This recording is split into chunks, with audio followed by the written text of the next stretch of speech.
ഇൻസ്റ്റഗ്രാമിൽ ഒരു വീഡിയോ കണ്ടിട്ടാണ് ഞങ്ങളും ഈ ഇൻഫ്യൂസ്ഡ് ചിക്കൻ കഴിക്കാൻ വേണ്ടിയിട്ട് വൈറ്റ്ലയിലുള്ള ഫ്രൂട്ട് കോഫി എന്ന് പറയുന്ന റെസ്റ്റോറൻറ്റിലേക്ക് പോകുന്നത് കേട്ടോ. അപ്പോൾ അവിടെ ചെന്നതിന് ശേഷം നമുക്കൊരു 45 മിനിറ്റ് പോസ്റ്റ് ഉണ്ടായിരുന്നു, വെയിറ്റിംഗ് ഉണ്ടായിരുന്നു. പിന്നെ ഞങ്ങൾ ചെന്നപ്പോഴാണെങ്കിലും അത്യാവശ്യം നല്ല തിരക്കുണ്ടായിരുന്നു.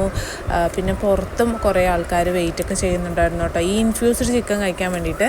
അപ്പോൾ ഞങ്ങൾ ഓർഡർ ചെയ്തിട്ടുണ്ടായിരുന്നത് ചീസ് ലാവ, പിന്നെ വൈൽഡ് ഹെർബ്, പിന്നെ കൊറിയൻ ഹീറ്റ് ഇൻഫ്യൂസ്ഡ് ചിക്കനാണ്. ഇതെല്ലാം ഹാഫ് വെച്ചിട്ടാണ് ഞങ്ങൾ ഓർഡർ ചെയ്തിട്ടുണ്ടായിരുന്നത്. ഫുള്ള് വാങ്ങിച്ച് കഴിഞ്ഞിട്ടുണ്ടെങ്കിൽ എന്താണെങ്കിലും കഴിച്ചു തീരില്ല. ഞങ്ങൾ 4-5 പേരാണ് ഉണ്ടായിരുന്നത്. എന്നിട്ടും നമുക്ക് അത് മുഴുവൻ കഴിക്കാൻ വേണ്ടിയിട്ട് പറ്റിയിട്ടുണ്ടായിരുന്നില്ല. പിന്നെ ഭയങ്കര സൂപ്പർബ് ഐറ്റമാണ്, എന്താണെങ്കിലും മസ്റ്റ് ട്രൈ ആണ്. അങ്ങനെയൊന്നുമില്ല കേട്ടോ. ഒരു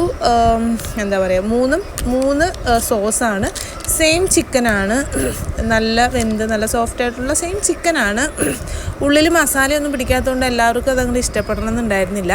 പിന്നെ ഞങ്ങൾ ഒരു ബർഗർ ഓർഡർ ചെയ്തിട്ടുണ്ടായിരുന്നു, പിന്നെ ഒരു ജ്യൂസ് ഓർഡർ ചെയ്തിട്ടുണ്ടായിരുന്നു. ജ്യൂസ് ആണെങ്കിൽ വന്നിട്ട് കറക്റ്റ് ഒരു ടാങ്ക് കലക്കി നമ്മൾ കുടിക്കില്ല, ആ ഒരു ഫീലാണ് ഉണ്ടായിരുന്നത് കേട്ടോ. പിന്നെ ഒരു പ്രാവശ്യം ട്രൈ ചെയ്ത് നോക്കാനുള്ള ഒരു ഐറ്റം, ഇങ്ങനെ ക്യൂ നിന്ന് കഴിക്കാനുള്ളൊരു ഇതുണ്ടെന്നൊന്നും എനിക്ക് തോന്നിയില്ല കേട്ടോ. പിന്നെ നമുക്ക് കഴിച്ചതിന് ശേഷം കുറച്ച് ബാലൻസും ഉണ്ടായിരുന്നു. അപ്പോൾ അത്രേ ഉണ്ടായിരുന്നുള്ളൂ. എന്താണെങ്കിലും മസ്റ്റ് ട്രൈ ഐറ്റം ഒന്നും അല്ല, ജസ്റ്റ് ഒന്ന് ട്രൈ ചെയ്ത് നോക്കാമെന്ന് മാത്രം. ഹാഫ് മേടിച്ച് കഴിക്കുന്നതായിരിക്കും ഏറ്റവും ഉത്തമം, അല്ലെങ്കിൽ നമുക്കത് മുഴുവൻ കഴിക്കാൻ വേണ്ടിയിട്ട് പറ്റിയിട്ടുണ്ടായിരുന്നില്ല. എന്താണെങ്കിലും ഒരുപാട് പൈസ കൊടുത്ത് ദൂരെ നിന്നൊന്നും വന്ന് കഴിക്കേണ്ട ഐറ്റം ഒന്നും ഉണ്ടായിരുന്നില്ല.